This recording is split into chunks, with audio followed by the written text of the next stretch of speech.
There has been massive talk about succession in Zimbabwe. So, to you, President Mugabe, the Vice Presidents, and to the membership of Zanu-PF, you do not need to worry about who will be the President of Zimbabwe.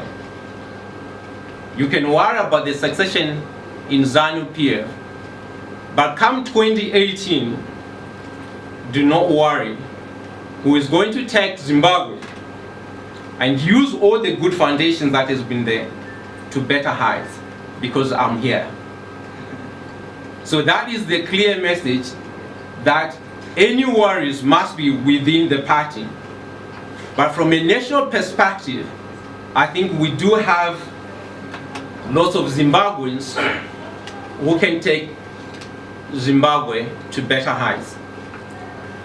We have, over the last decade, seen lots of businesses closing, people leaving Zimbabwe in mass, looking for greener pastures elsewhere. And what is more disturbing is the recent judgment that says that a company, when it is in distress or financial problems, it can give 3 months notice to people so that they go home. The implications of that from a socio-economic perspective is massive. What that means as well, if people have to get their retirement benefits, there's going to be a lot of withdrawals of their pensions. And given what has happened in the country in terms of liquidity, where is the money going to come from? Our main stock exchange, where most of the pension funds are invested, is down about 30% this year. So the mining industry is down about 40%. Our industrial shares about 11%. And some of the pension funds are invested in property, which is immovable property, fixed property. What that means is that the pension funds have to liquidate to be able to pay the benefits for those people who are going to be retrenched. So that is a crisis. And I trust that the businesses, business leaders, the government will be able to consider the plight of people from a financial perspective, given the liquidity crisis we have in the country. Many families can't pay school fees. Many families can't even have food on the table. We had drought this year.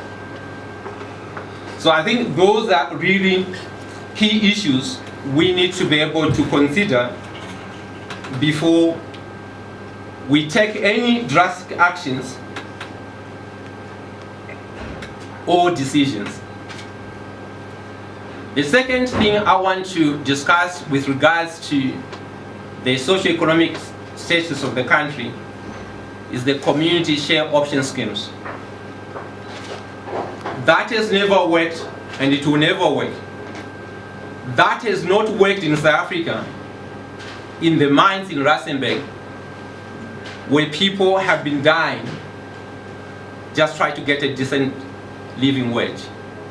So we believe that's another effort by the executive and the people in the corridors of power to be able to fleece the country out of the natural resources and benefit themselves. The money will end up in the executives and the administrative processes of those share option schemes. So if you decide to form a scheme in Manicaland and Marange, what happens to the people in Matabeleland who do not have diamonds? What happens to the people in Mazowe, Bindura, who do not have diamonds? So we believe that those attempts and the companies that advise government on those issues, they have to be responsible, I think, for the socio-economic issues in the country. 3 months ago, there were issues of the vendors, where the vendors were supposed to vacate the streets. Our question is, when they vacate the streets, where do they go? How do they feed their families? It is clear that over the last 30 years plus, as a country, as a nation, we have failed to manage our natural resources. We have mismanaged the economy, and if that was not enough, we even failing to manage animals in our national parks. We all have been reading about the Cecil the lion, but when a country cannot even manage animals that feed on natural resources given by us by God, and we are exporting animals to China, when are we going to get the tourists? What are we going to remain with when we start, apart from the metals, the gold, the platinum, we export, now we're exporting animals?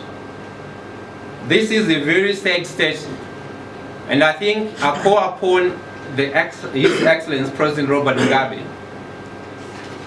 to make the right decisions, because I think this is the time we require the nationalist perspective and leadership that got us independence in 1980. The leadership that was provided from Mbuyanyahanda, Sekuru Kagui, Muzilika Zilo Bengula, through the years of NDP, of President Mugabe, Damangidi Stole, and Joshua Mgomo. That's what we're looking for. Nationalist leaders. Now, this is now the advice, and what I want to say to His Excellency, President Robert Mugabe. In 1980, when we got our independence, the industry was working. Zimbabwe had a currency. Today, Zimbabwe does not have its own currency. Today, Zimbabwe cannot feed its people. We need to say what went wrong. We are close to a failed state. A failed state is a state that cannot feed its people, that cannot effect monetary change, because we do not have our own currency. So we need to look at the interests of Zimbabwe, because the interest of Zimbabwe is permanent. Yet individuals are not, because individuals come and go.